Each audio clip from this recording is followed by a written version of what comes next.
agora. Band News na sua onda. Com Glenda Kozlowski e Carla Bigato.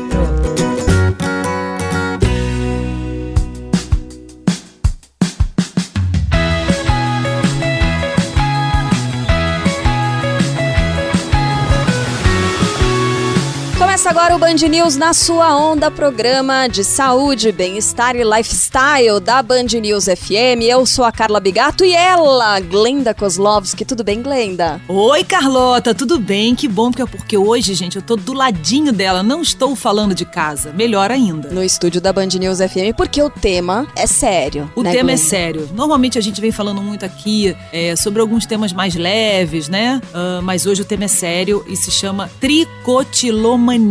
Você sabe o que isso significa? É difícil de falar, enrola a língua. Eu descobri, Glenda, graças à sua sugestão de abordarmos aqui esse tema. Eu não conhecia, não sabia que esse tipo de distúrbio existia. Pois é um distúrbio sério que atinge a muitos jovens espalhados pelo Brasil. São mais de 150 mil casos por ano e é uma mania de arrancar cabelo. É um distúrbio que envolve impulsos recorrentes e irresistíveis de retirar pelos do corpo, de qualquer parte do corpo. É um transtorno obsessivo-compulsivo que precisa ser tratado com a ajuda de psiquiatra, então é sério. Então vamos falar justamente com um médico psiquiatra especialista em dependência química, compulsão alimentar e outros transtornos, mestre em psiquiatria pela Faculdade de Medicina da USP, doutor Cirilo Tissot. Doutor, muito obrigada, viu, por conversar conosco, por nos atender, e já começo perguntando para o senhor, a sensação ela é de dor ou é uma sensação de prazer para a pessoa que desenvolve esse distúrbio? É uma sensação de alívio. E, na realidade, a pessoa que tem um transtorno que a gente chama de neurótico obsessivo compulsivo, a pessoa ela é invadida por pensamentos que a gente chama de intrusos, e que isso traz um certo grau de sofrimento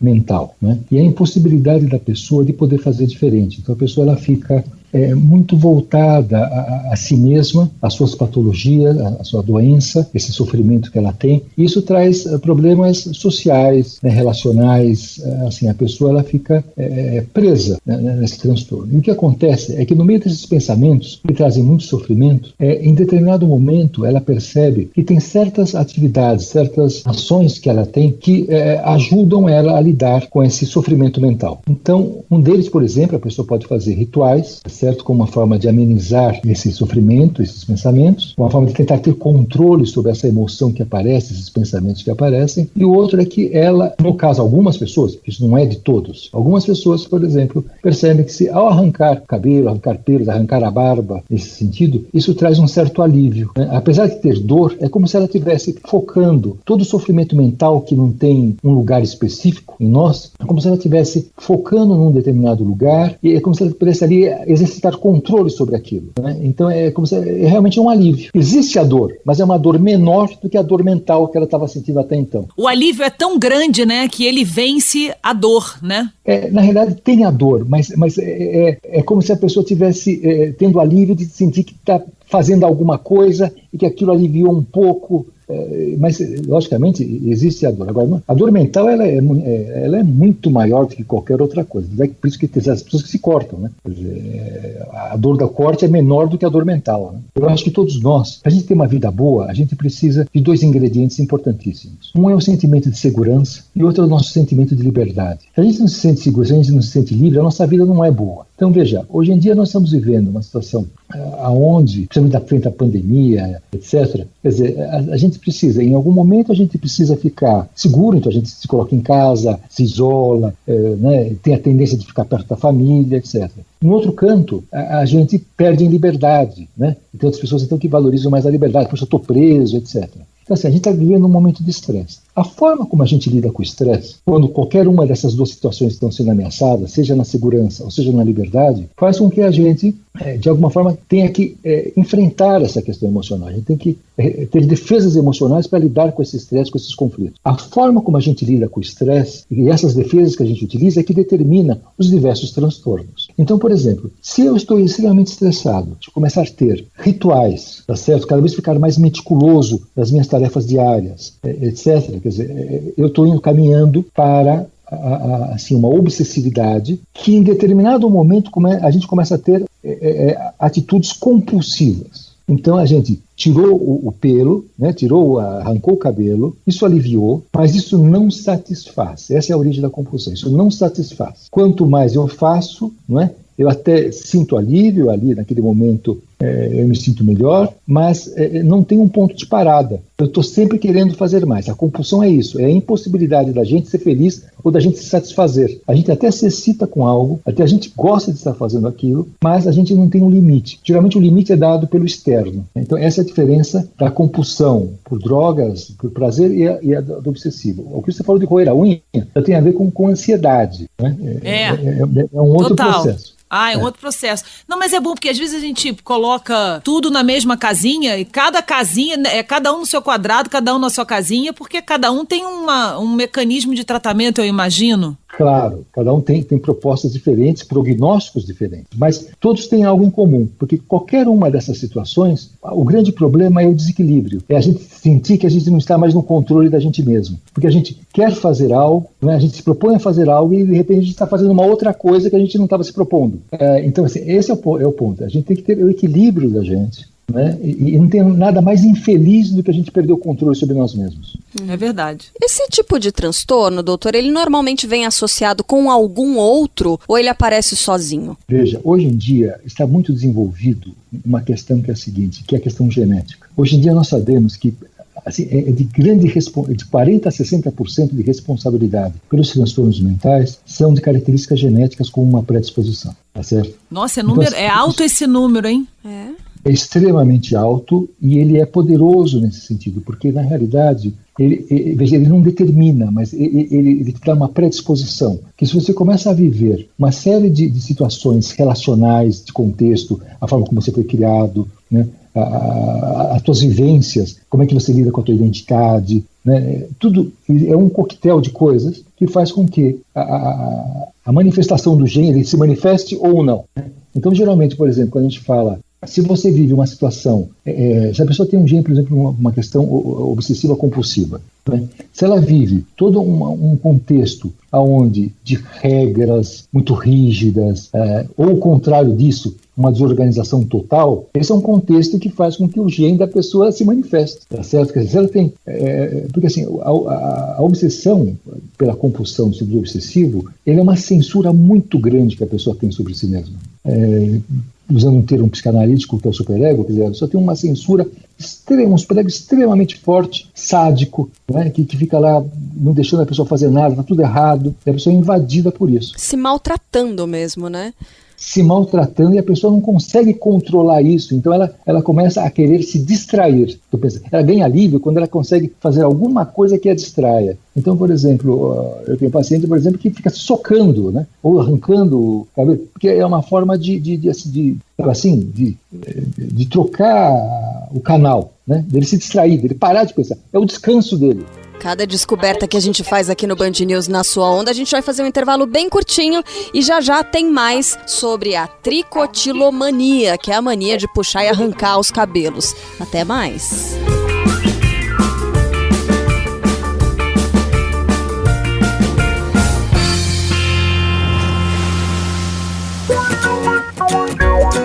Você ouve Band News Na Sua Onda.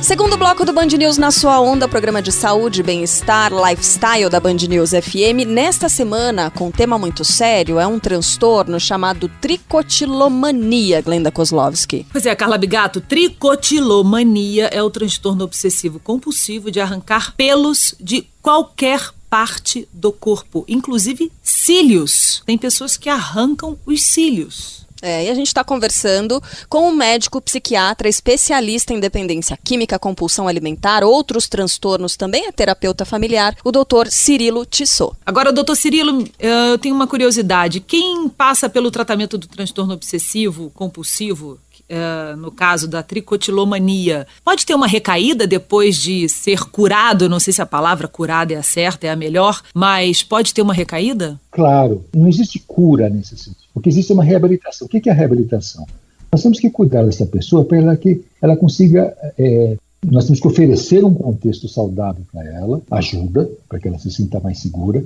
A pessoa tem que tomar medicação para se sentir mais tranquila, menos depressiva, porque isso, vamos e convenhamos, isso também é um transtorno neuroquímico. A pessoa precisa colocar em ordem de novo a parte neuroquímica dela cerebral. Isso não é uma questão só psicológica, muito pelo contrário, é muito mais neuroquímica do que psicológica, e com pé na genética. Então a pessoa precisa tomar medicação, se receber ajuda através de psicoterapia, a gente precisa cuidar do contexto da onde ela vive e ela aprender a ter mecanismos de defesa mais saudáveis. Ela tem que usar a inteligência dela, porque são pessoas inteligentes, precisa usar a inteligência dela para desenvolver mecanismos onde ela possa se sentir melhor, se defender melhor frente aos estímulos que fazem ela se desorganizar. E eu fico imaginando que para a pessoa é um sofrimento, né? Porque ela sabe o que está acontecendo ou ela não tem noção do que está acontecendo, doutor? Não, ela sabe o que está acontecendo. Ela sabe, né? E a tendência dela é o isolamento. E aí ela sofre de todos os lados, né? Porque assim, ela precisa se isolar para se sentir segura, para não se sentir desequilibrada, só que ao mesmo tempo ela começa, no isolamento, começa a afastar da sociedade, então ela precisa de afeto, ela precisa se sentir, é o afeto das pessoas que traz segurança, então ela precisa se aproximar, aí ela não sabe se ela falou, nossa, eu falei aquilo, mas será que ela entendeu bem? Será que ela não entendeu bem? Quer dizer, a censura começa a vir de uma forma violenta e a pessoa não descansa, né? Porque a pessoa não dorme pensando nisso, aí ela começa a rezar, né? Então aí que vem os rituais. Né? Assim, ela começa a fazer alguma coisa para ver se para de pensar, mas aí ela troca, né? Ela troca o pensamento intrusivo, que tem a ver com os estímulos, com o conflito que ela está, por um pensamento repetitivo, junto com a tricotilomania, tá certo? Para ver se aquilo desaparece, para descansar. Ela precisa descansar. Gente, que sofrimento, porque assim, em busca da segurança, ela acaba tirando a liberdade, né? A própria liberdade, aquele dois sentimentos, né, que o senhor falou que são tão importantes para todos nós, né? O sentimento de segurança, claro, e o sentimento de liberdade. E ao mesmo tempo, ela, para se dar segurança, ela tira a própria liberdade. Dificílimo. Mas é assim mesmo, quanto mais segurança a gente coloca, a gente precisa se limitar para poder se sentir seguro, não é? E quanto mais a gente ganha liberdade, a gente participa da desorganização do caos, porque aí começa a acontecer coisas que a gente não tem controle, né? Quanto mais liberdade, mais desorganização, né? Mais eventos que a gente não está esperando acontecem. A pessoa que é obsessiva, ela sofre muito, porque as coisas precisam acontecer na hora certa, no momento certo. Quer dizer, imagina a pessoa vai numa festa, ela precisa ter controle de todos os eventos que ocorrem na festa. Não tem jeito, a pessoa vai passar muito mal. Eu queria saber com relação ao perfil, se a tricotilomania ela atinge um perfil específico e como é que as pessoas do entorno conseguem perceber antes de notar as falhas, né, de tufo de cabelo. Como é que faz para perceber que esse tipo de comportamento está acontecendo? E aí tem a ver com já uma questão da personalidade e com quão grave está aparecendo os sinais e sintomas do processo. Na prática, o que a gente sabe é que a pessoa que está padecendo desse transtorno, ela é uma pessoa que usa muito raciocínio. Apesar de ser uma pessoa extremamente sensível emocionalmente, ela perde a razoabilidade, ela perde a balança ali para perceber o que é realmente e o que não é, né? Então ela começa a usar o raciocínio como uma forma de botar controle no sentimento, que em absoluto nenhum de nós temos controle sobre aquilo que a gente sente. A gente tem controle sobre o nosso comportamento, mas não nada sobre aquilo que a gente sente. Então, a pessoa ela começa a tentar exercitar esse controle e então ela fica uma pessoa rígida. Então você percebe assim que numa conversa é uma conversa estranha, né? Porque você está falando alguma coisa, ela está seguindo meio que um script do que ela raciocina daquilo que você quer ouvir, mas ela não percebe exatamente em termos emocionais qual é o clima do momento. Então ela é capaz de interromper uma conversa com uma coisa que não tem nada a ver uma coisa com a outra, porque ela achou racionalmente que ela tinha que falar aquilo naquele exato momento, entendeu? Assim, você não vai achar que a pessoa está transtornada, mas você vai achar que a pessoa está esquisita, tá certo? Porque, assim, não tem nada a ver uma coisa com a outra. Ela trouxe aqui um raciocínio que não tem nada a ver emocionalmente com o clima que nós estamos vivendo, tá certo? Por quê? Porque ela quer se entrosar, mas ela está invadida pelos pensamentos dela, pelas emoções dela, assim, de uma forma violenta, quer dizer, a emoção é violenta. Então ela tenta usar o controle do raciocínio para se comunicar com o outro, mas em absoluto ela está sintônica com o outro, ela não está empática com o outro. Agora tem também uma coisa assim, sobre a tricotilomania, que às vezes a pessoa que, né, tem esse tipo de transtorno, acaba desenvolvendo também a tricofagia, que é justamente o engolir o cabelo. Arranca o cabelo e engole o cabelo. Assim, mas é comum. É comum. É comum uma associação, mas vamos e convenhamos, existem gravidades diferentes, existem momentos diferentes, né, da pessoa.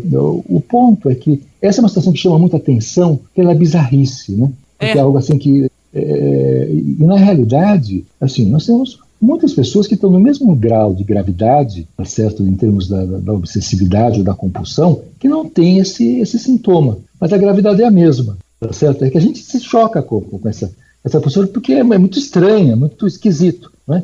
Mas na realidade é um jeito pela qual a pessoa teve alívio. Se a pessoa fica lá lavando a mão, tá certo? Fica totalmente presa também lavando a mão e não consegue sair do banheiro, não deixa ninguém entrar, e a gravidade é a mesma. Eu tô perdida, doutor. Do processo. Só que, assim, a gente vai, não, tudo bem, estamos na época de Covid, tem que lavar a mão mesmo. Então a gente fica... Né?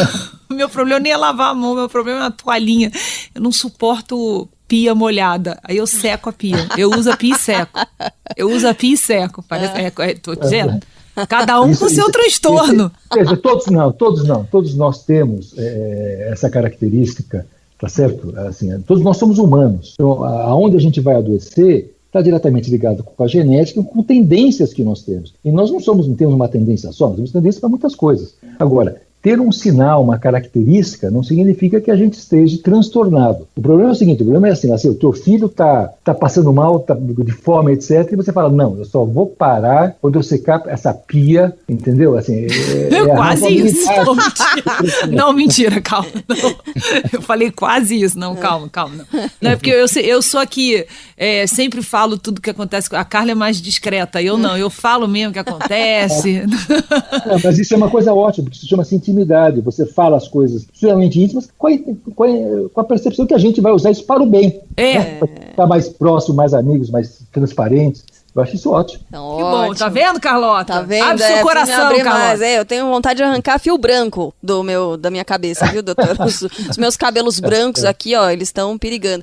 Agora, doutor, com relação ao tratamento para tricotilomania, tratamento é medicamento, não tem jeito, né? Primeiro ponto é a medicação. Não existe nada mais forte do que medicação e eficaz nesse sentido, né? Então, assim, a medicação é fundamental e ela dá um salto qualitativo na vida da pessoa a ponto dela poder viver bem, certo? E geralmente essas medicações, aí logicamente vai depender do quadro clínico, o quanto de tristeza e depressão a pessoa está frente a tudo que está acontecendo, ou quanto ela está confusa, muito ansiosa, muito desesperada. Então, dependendo do quadro que a pessoa está se sentindo, se utiliza antidepressivos, se utiliza ansiolíticos potentes, tranquilizantes potentes, quer dizer, e tudo isso faz com que a pessoa se sinta melhor.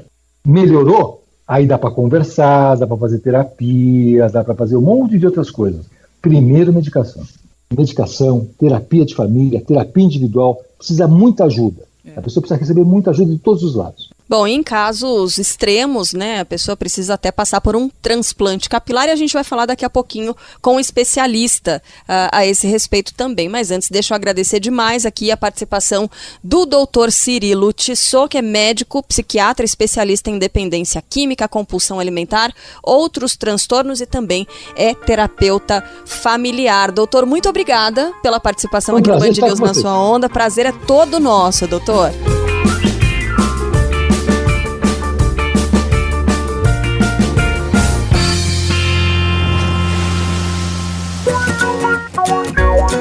Você ouve Band News na sua onda.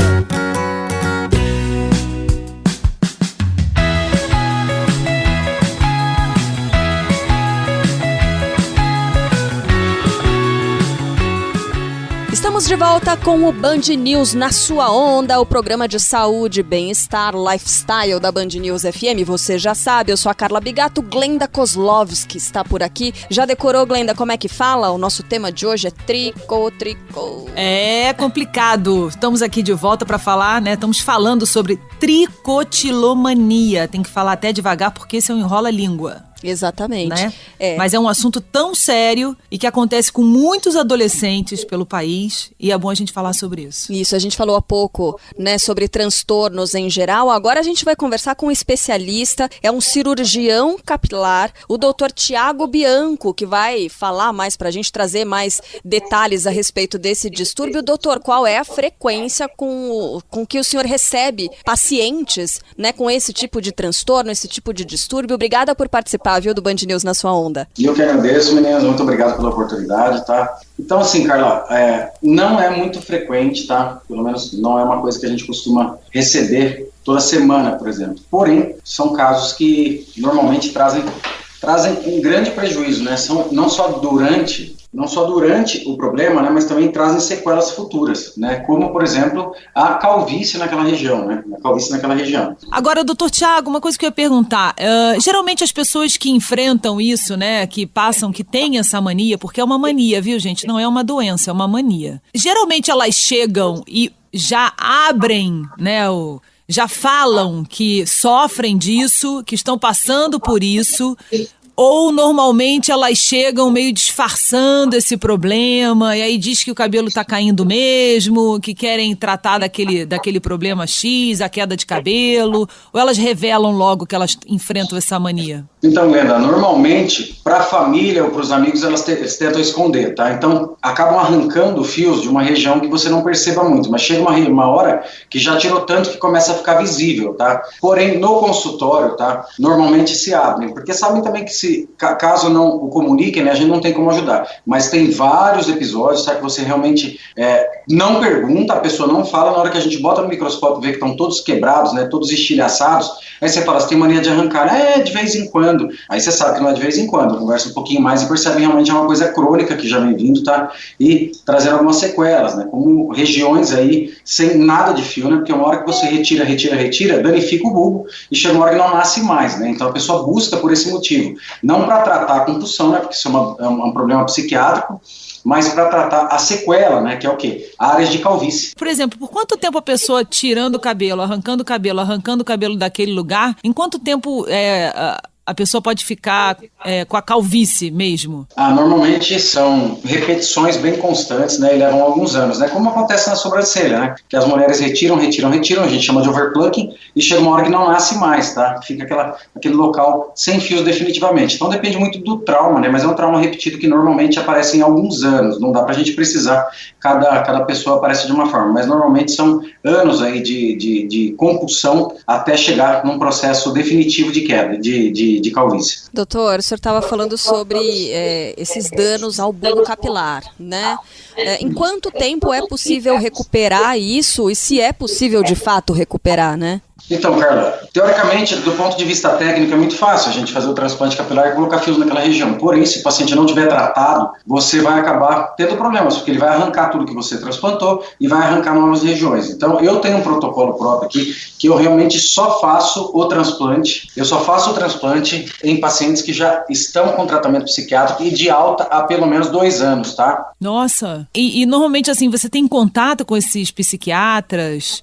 Vocês conversam sobre o paciente um pouco? Mesmo ele, depois de alta de 2 anos, você chega a conversar com esse psiquiatra para saber se é isso mesmo, se realmente o paciente teve alta? Então, às vezes não é o contato direto, né, porque é nessa correria do dia a dia, mas eu sempre peço uma avaliação por escrito, tá? Uma alta por escrito, declaro que o paciente está de alta do problema da tricotilomania e está apto, né, a realizar qualquer outro tipo de procedimento, não tendo nenhuma outra compulsão. Então, caso o paciente não traga, né, uma carta de alta do psiquiatra, aí eu não faço a cirurgia, porque realmente a gente tem dó, porque você vai transplantar, é um processo cirúrgico, depois surgiria um bom resultado, só que a pessoa vai arrancar tudo. Então a gente precisa que esteja de alta realmente dessa compulsão e que não tenha nenhum risco de arrancar mais, entendeu? Nossa, é chocante, né? É muito forte. É triste, porque geralmente são pacientes jovens, né? Então, é isso que eu estava lendo. Eu estava fazendo uma pesquisa e até a ideia de se fazer o programa sobre esse assunto hoje foi justamente porque existem alguns jovens, algumas são meninas, jovens do meu ciclo de amizades, né, e conhecimento que estão passando por isso. E aí as mães vieram conversar comigo e eu fiquei super preocupada. Eu falei, nossa, mas tá tudo tão certo na vida delas, sabe? Você olhando de fora, elas são bonitas, elas estudam em escolas boas, têm amizade, não tem nenhum problema, teoricamente, que elas estejam enfrentando. E elas começaram a desenvolver esse problema. Uma é o cabelo, é a cabeça, e a outra é no braço. Nossa. Mas você falou que estão bem, né? Aparentemente estão bem, mas alguma coisa deve estar acontecendo, viu? Alguma coisa que está desencadeando muita ansiedade, porque é como uma compulsão, comer demais, beber demais, isso aí também é uma compulsão. Então a pessoa, ela calma, né? Teoricamente ela se sente mais calma quando ela consegue fazer isso aí. Então se esconde, enrola o cabelo e puxa, e aquilo no momento é prazeroso para a pessoa. Como aquelas pessoas que gostam de sentir dor, se autoflagelar. Então, realmente é um mecanismo de recompensa que a pessoa tem. Algo não está bem. Normalmente, nesse momento, né, dessa questão do isolamento, dessa questão da pandemia, né? Tem a ver com isso, viu, doutor Tiago? Tem a ver com a pandemia. Surgiu na pandemia. Eu acredito que seja, viu? A gente não sabe como as pessoas estão reagindo, né? Às vezes a gente mesmo acha que está bem, e na verdade você começa a ficar meio angustiado, você sabe que você está com alguma coisa te incomodando, você não lembra o que é, e você fala, a gente está nesse negócio há quase 2 anos, entendeu? Isso aí somatiza. E algumas pessoas, a pessoa não sabe como resolver de outra forma e acaba surgindo esse problema, né? O ideal é que realmente procurem ajuda psiquiátrica, né? Porque senão vão ter uma sequela permanente aí que só é corrigível cirurgicamente, né? Olha, no Brasil, pelas informações que eu tenho aqui, são mais de 150 mil casos que aparece todo ano, viu? E essa sensação irresistível mesmo, é isso que a gente está falando, é irresistível, é tão irresistível que até mesmo na frente do médico, né, a pessoa que está passando por isso, ela acaba enrolando o cabelo ou arrancando o cabelo de qualquer outra parte do corpo, né? É importante a gente dizer aqui que não é só o cabelo aqui do couro cabeludo, mas pode ser do braço, pode ser da sobrancelha, pode ser de qualquer outra área, qualquer parte do corpo. Quanto mais escondido, melhor. Quanto mais escondido, melhor, porque a pessoa consegue conviver, né, normalmente e às vezes se policiar e não fazer isso na frente das pessoas. Quando está realmente muito grave, né, aí até esquece que está perto de algumas pessoas e retira. Então, às vezes, a gente precisa, né, quando percebe que tem uma situação dessa e o paciente não está se abrindo muito, porque está com o pai ou está com a mãe, tá? A gente às vezes fala, você quer conversar sem a presença deles, para falar alguma coisa, porque não conversam na frente dos pais. E a hora que você pede para sair e bater um papo sozinho, e aí a pessoa se abre, pela vergonha que tem, porque ninguém gosta, né? Ainda mais quando já começam a aparecer as sequelas, né? Uhum. E o melhor tratamento indicado é a psiquiatria, né, doutor Tiago? A gente precisa que a compulsão cesse para depois poder resolver a questão da calvície desencadeada por isso, né? Porque depois, mesmo a compulsão sarando, aí você tem um segundo problema, que são áreas de calvície, regiões visíveis, né? E às vezes em pacientes jovens, que você não tem outro tipo de tratamento a não ser o tratamento cirúrgico. A gente consegue resolver totalmente, claro, mas o paciente tem que passar por um procedimento. Embora um procedimento minimamente invasivo, vai ter que passar por um procedimento cirúrgico para resolver aquela região, porque nenhum tipo de tratamento clínico ou medicamentoso consegue reverter esse crescimento. Então, você tem que colocar folículos naquela região para que gerem novos fios. Esse tratamento, ele leva quanto tempo, doutor? Você diz tratamento psiquiátrico ou cirúrgico? Não, esse tratamento cirúrgico, né, de... transplante capilar. Isso, transplante capilar, uma área, vamos colocar, pequena na cabeça, o topo da cabeça, vai, quanto tempo? Para pequena a gente não leva mais do que 6 horas, a gente tem isso como um tempo curto para uma cirurgia, tá? Porque normalmente transplantes capilares passam de 9 horas. Então, normalmente 5, 6 horas você consegue restaurar. Você consegue fazer transplante capilar em qualquer parte do corpo? Por exemplo, arrancou os cabelos do braço e quer ter os cabelos de volta. Pode ser em qualquer parte do corpo, sobrancelha, por exemplo, as mulheres, né, que tem o desenho da sobrancelha. Quando são regiões realmente muito visíveis, né, regiões que deveriam ter pelo, tá? A gente pode fazer o transplante, como na sobrancelha, como no caso de cílios, tem gente que arranca cílios também, o cabelo. No caso do braço, tá? A gente não sente muita necessidade, tá, em fazer, mas teoricamente daria para fazer, mas não seria um procedimento muito agradável, eu também vejo um pouco desnecessário. Hoje todo mundo quer arrancar, mas, por exemplo, região pública você pode fazer transplante de sobrancelha, transplante de cabelo, de cílios, barba, bigode. Então, toda região que deveria ter pelos, você consegue colocar um folículo novo e ele gerar um novo fio. Esse é o Dr. Tiago Bianco, especialista em transplante capilar, nos ajudando a entender um pouco mais desse distúrbio. Doutor, muito obrigada pela participação aqui no Band News Na Sua Onda. Bom trabalho para o senhor e até uma próxima. Eu que agradeço, Carla, eu que agradeço. Glenda, uma ótima semana para vocês também. Precisando, estarei sempre à disposição. Beijo para vocês. Muito obrigada, doutor Tiago. Um grande beijo. Brigadão. Beijo, tchau, tchau. E para você também, ouvinte do Band News Na Sua Onda, na semana que vem tem mais. Beijo, até!